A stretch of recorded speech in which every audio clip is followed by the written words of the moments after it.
Like many great cities, Philadelphia's history is filled with stories of uncertain beginnings with happy endings. At the turn of the last century, the city fathers called for the construction of a subway system. Dozens of tunnels were built, but in many of them, no tracks were ever laid and no trains ever ran. These unused tunnels remain beneath the city streets, ghosts of another era. But despite this uncertain beginning, the project was eventually completed. And today, Philadelphia has one of the better rapid transit systems in the country. Times have changed, but Philadelphians still can foster doubt over uncertain beginnings. Followers of the Philadelphia Eagles might, on first glance, view Dick Vermeil's first 2 seasons as coach as an uncertain beginning. But the record does not accurately reveal the progress of this team.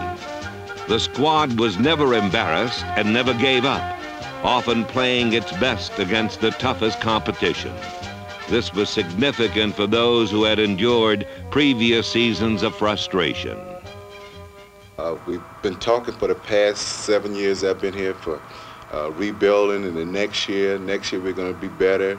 And it hasn't come yet, but this is 1 year that I feel that we, as a team, we're going to be better. You have guys now that really want to win because we see how far we're not that far away. We see how close we are to winning.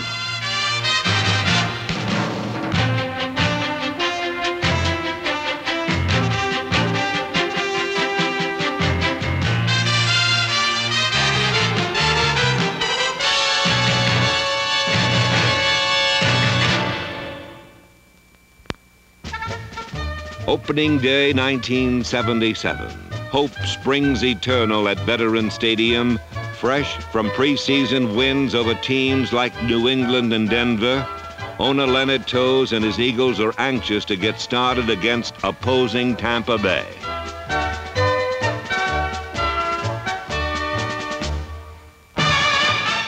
In the early going, a fake punt became a 30-yard running play.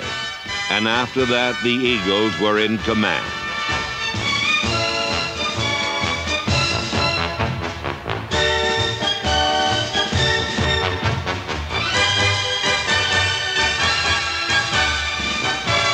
The Eagles achieved a 13-3 victory over the Buccaneers, their first opening day triumph in 10 seasons. But the euphoria did not last. Philadelphia lost 5 of its next 6 games. Yet these defeats were not lopsided. The games were nail-biters, last-minute cliffhangers where the Eagles would play well enough to win, only to fall short. The Week 6 battle against Dallas was typical. Through 3 quarters, the Eagles led the eventual world champions, only to see their hopes crumble from the result of a single play.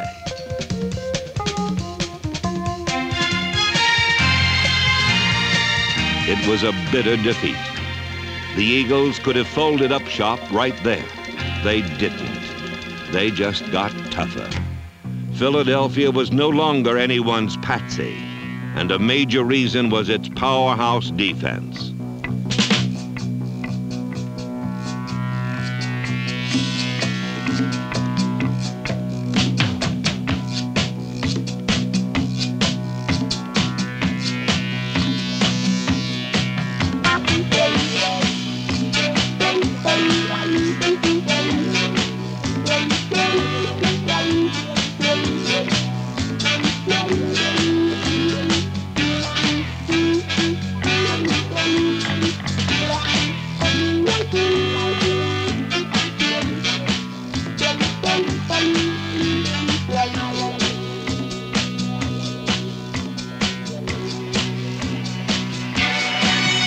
In 1976, the Eagles sacked opposing quarterbacks 19 times.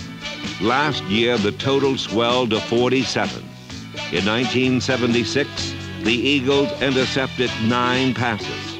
Last year, that number was 21. Philadelphia had the 7th best defense in pro football and allowed fewer points in a 14-game schedule than any other Eagle team in history. Part of the credit for this improvement must go to defensive coaches Marion Campbell and Fred Bruni, authors of Philadelphia's 30 defense. 3 down linemen and 4 linebackers. A defense that can disguise its intent until the very last moment, and then it's usually too late for an offense to adjust.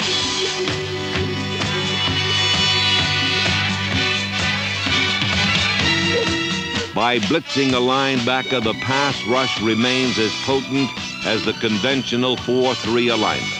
But what makes this system work is the nose tackle, who ties up one or more blockers, thus allowing his teammates a clear shot at the ball carrier, and the Lions share the glory. Instead of the middle linebacker being right on the nose, we have what we call a nose guard in Charlie Johnson, and his #1 responsibility is to keep that center off from the 2 inside linebackers. When it looks like the inside linebackers are making all the tackles and we're really the heroes, it's because of these other 2 men's work.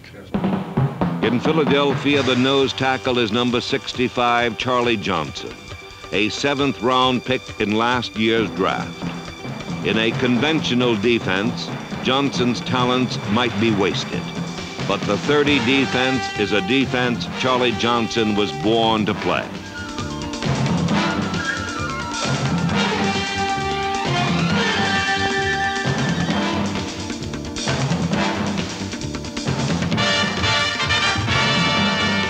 Manny Sistrunk, number 79, a career tackle, moved to the outside and had his best year.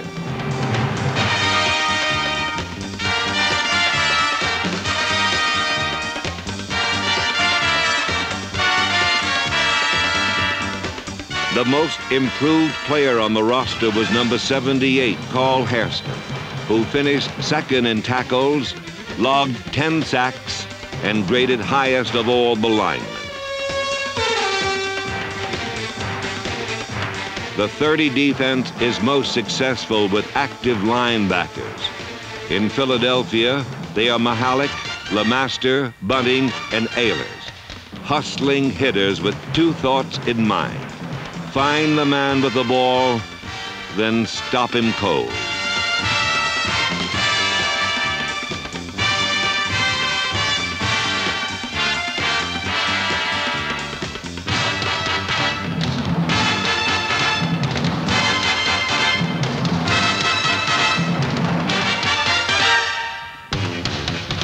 The linebacking unit sports the team's best ball player.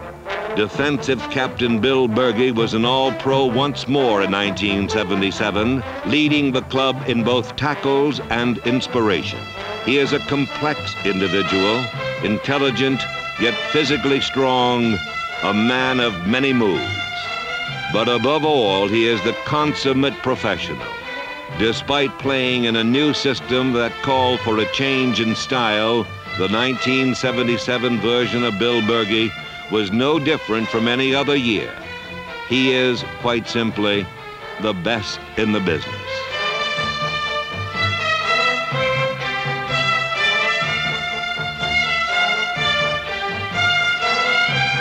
While Bergey provided cohesiveness on the defense, the offense looked for leadership from the men who have played their entire careers as Eagles. On the offensive line, there are 3. Center Guy Morris, an Eagle for 5 seasons. Jerry Sizemore, who has more than lived up to expectations. And guard Wade Key, the most experienced player with 8 Philadelphia campaigns behind him. Randy Logan is the leader of the secondary with 5 years' experience. He is also its best player, equally tough against the run or pass.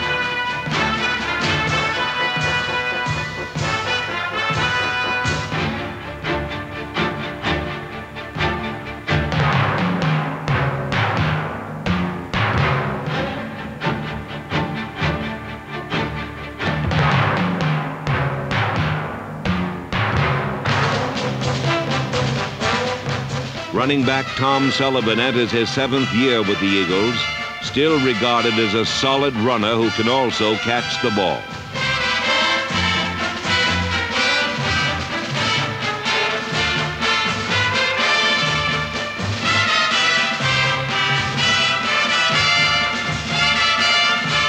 these Eagle veterans have yet to enjoy the fruits of a winning season. But to a man, they feel they are closer to that goal now than ever before.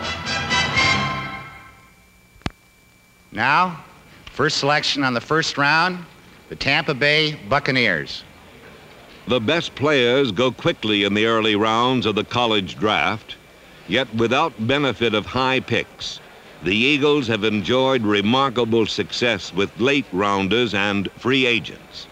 Some of these athletes start on the special teams, covering the kicks of Nick Mickemeyer and punts of Spike Jones. Cleveland Franklin, Martin Mitchell, and Eric Johnson joined Captain Vince Papale, Dennis Franks, Terry Tartolo, and Rich Osborne. Together, they made the Eagles special teams the top-ranked unit in the league.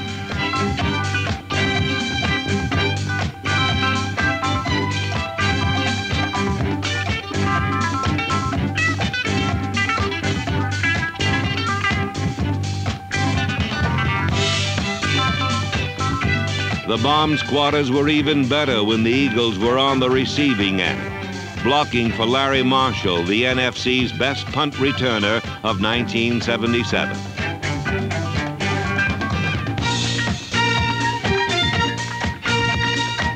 Some rookies saw regular duty, such as number 34, Jim Betterson, the team's third leading rusher.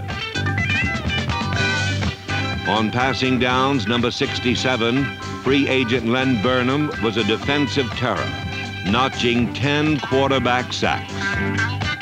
Running back Wilbert Montgomery, number 31, scored more touchdowns in his college career than anyone else in history, then perpetuated the habit with the Eagles. He led the NFC in kickoff returns, which included the longest run back of the season, a 99-yard touchdown jaunt that beat the New York Giants. 1 week later, in his first pro start, he rushed for 103 yards to defeat New York's other team, the Jets. But the steal of the year was Herman Edwards, number 46, a free agent who stepped in at right corner and tied for second in the conference with 6 interceptions. The coaches assessed his 1977 performance as being equal to that of a first-round pick. Teaming with Edwards was third-year pro Deke Sanders, number 26, a pickup from New England who also stole 6 passes.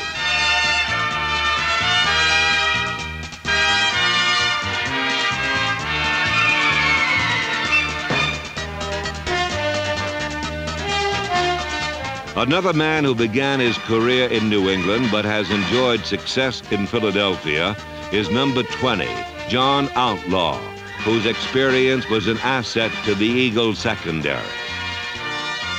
Outlaw and Sanders are like many other Eagles who began elsewhere but have found a home in Philadelphia.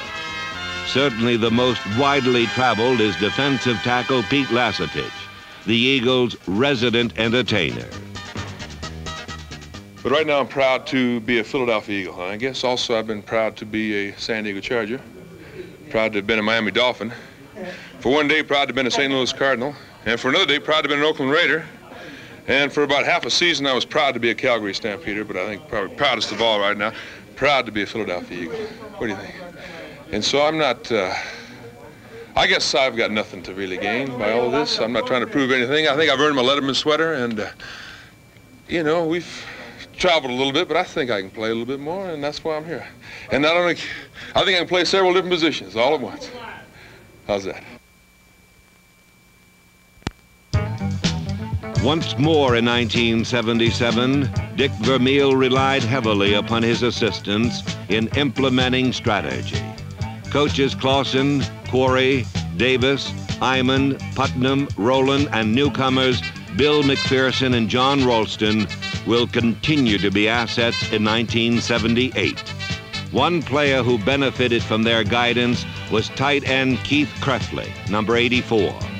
In his first year as a starter, Krefli averaged an eye-popping 19.6 yards per catch, best of any tight end in the league.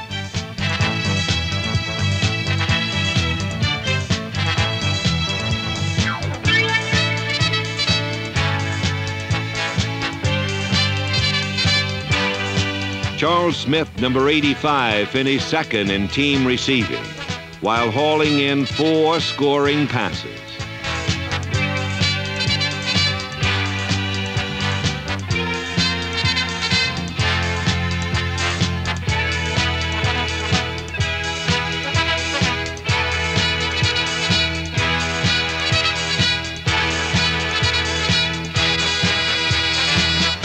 The team's leading scorer and receiver was offensive team captain Harold Carmichael, number 17. In 1977, he extended his league-leading string of consecutive games with at least 1 reception to 80, while making some of the best catches of his pro career.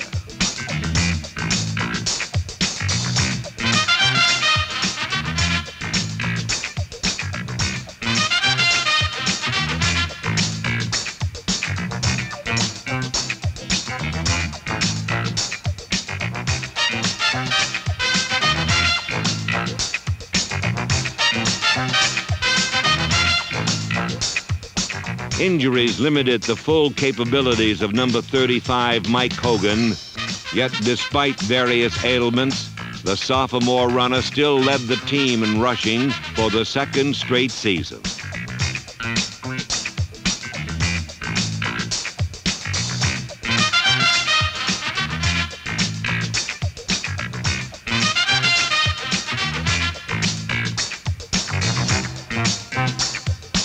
Another second-year pro, Herb Lusk, number 32, saw spot duty in the backfield, combining his running and receiving ability to account for 3 touchdowns. This included a 70-yard scoring burst by the man who has been dubbed the praying tailback.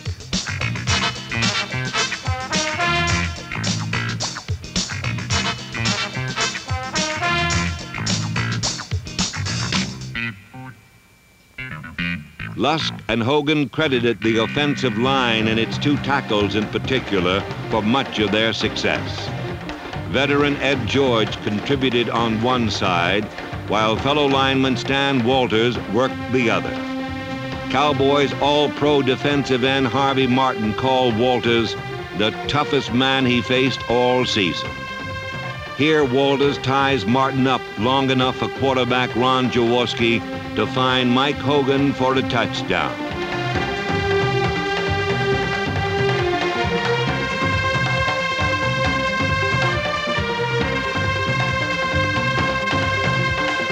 Ron Jaworski's first season as an Eagle had both its high points and rough spots.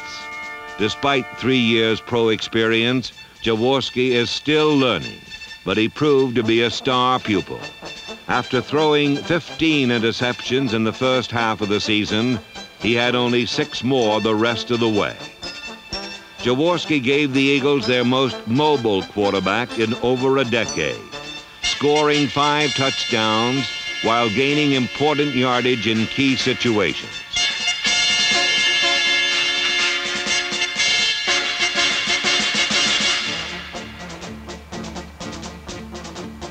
NFL quarterbacks aren't supposed to be successful runners without suffering the consequences.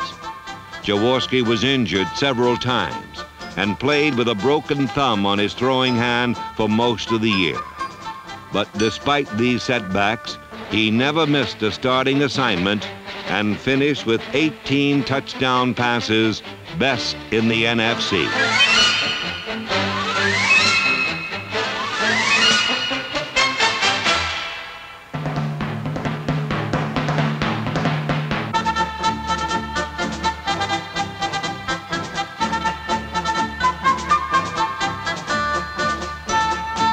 Ron Jaworski was a source of strength throughout 1977. No time was this more evident than during practice sessions leading up to the game against New Orleans. Jaworski and many others were hobbled with injuries. The team had lost 3 straight. In this sea of adversity, the true character of the 1977 Philadelphia Eagles would emerge. This is a big game for us because we've had some tough games in the past. We've lost some games that we had a chance to win, and of course, playing New Orleans at home with the fans behind us is going to be a big plus. And we feel this is kind of a must game for us. A game we have to win to salvage our season.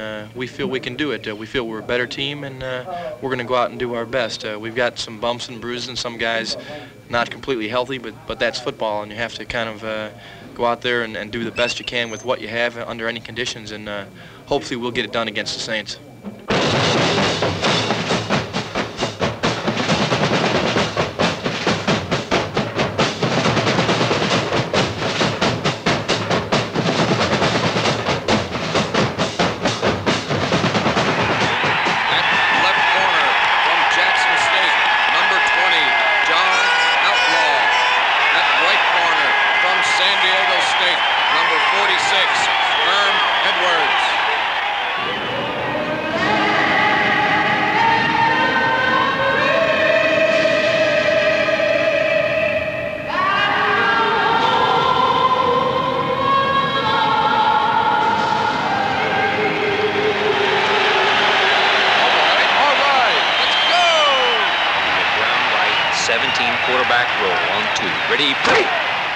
Philadelphia set the early tempo by stopping New Orleans dead in its tracks.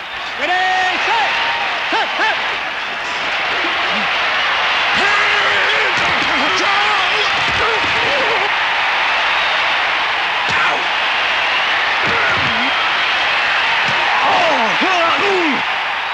Now it would be the Eagles' turn. Blue 29! Blue 29! Stand! Hut, hut!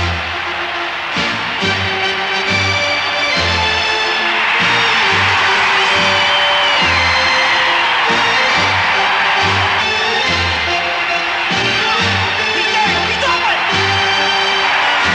Over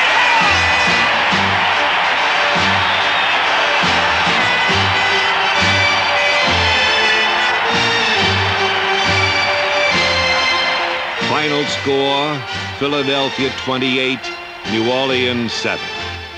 All the indicators had predicted the Eagles would collapse, but there is no yardstick yet available that could accurately measure a team's desire. Players played extremely hard with great intensity and great enthusiasm, and with confidence they could win. And that's what's amazing. You can go from week to week. A lot of football teams going through the 4 out of the last 5 games like we have would have quit by now. I just think everything we're doing is going in the right direction, and one day you're going to be very proud of this whole Eagle organization. The Eagles won their last 2 games of 1977, but the most encouraging signs appeared before that in a loss to the Cowboys. Philadelphia kept the pressure on well into the 4th quarter before finally bowing to Dallas. This performance was admired by many, including Cowboy quarterback Roger Staubach. I think the Eagles have started to head in the right direction. They're well coached, getting young people, young aggressive people, guys that want to play football, a bunch of hustlers over there that come after you the whole game, and just gives them a lot of stability, both offensively and defensively, and I think they'll be in the thick of it this year. 1978 will not be easy. Philadelphia faces the 2nd toughest schedule in pro football. Philly fans don't expect miracles. They do expect the same brand of character that typified the 1977 Eagles. It is unlikely these men will ever show anything less.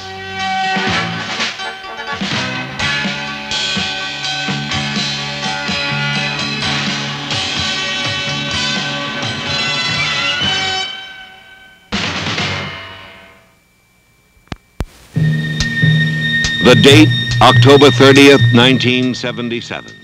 The place, Independence Hall, Philadelphia, where thousands turned out for the Eagles' Fly for Leukemia Jogathon. Support from Eagle fans all over the Delaware Valley has enabled Fly for Leukemia to surpass its goal of $800,000, money that will complete the leukemia wing at Children's Hospital. But the struggle against this dreaded killer goes on. Team owner Leonard Toews and the entire Eagle staff has pledged to do whatever it takes to win over leukemia. With continued support from the fans, this goal can and will be achieved.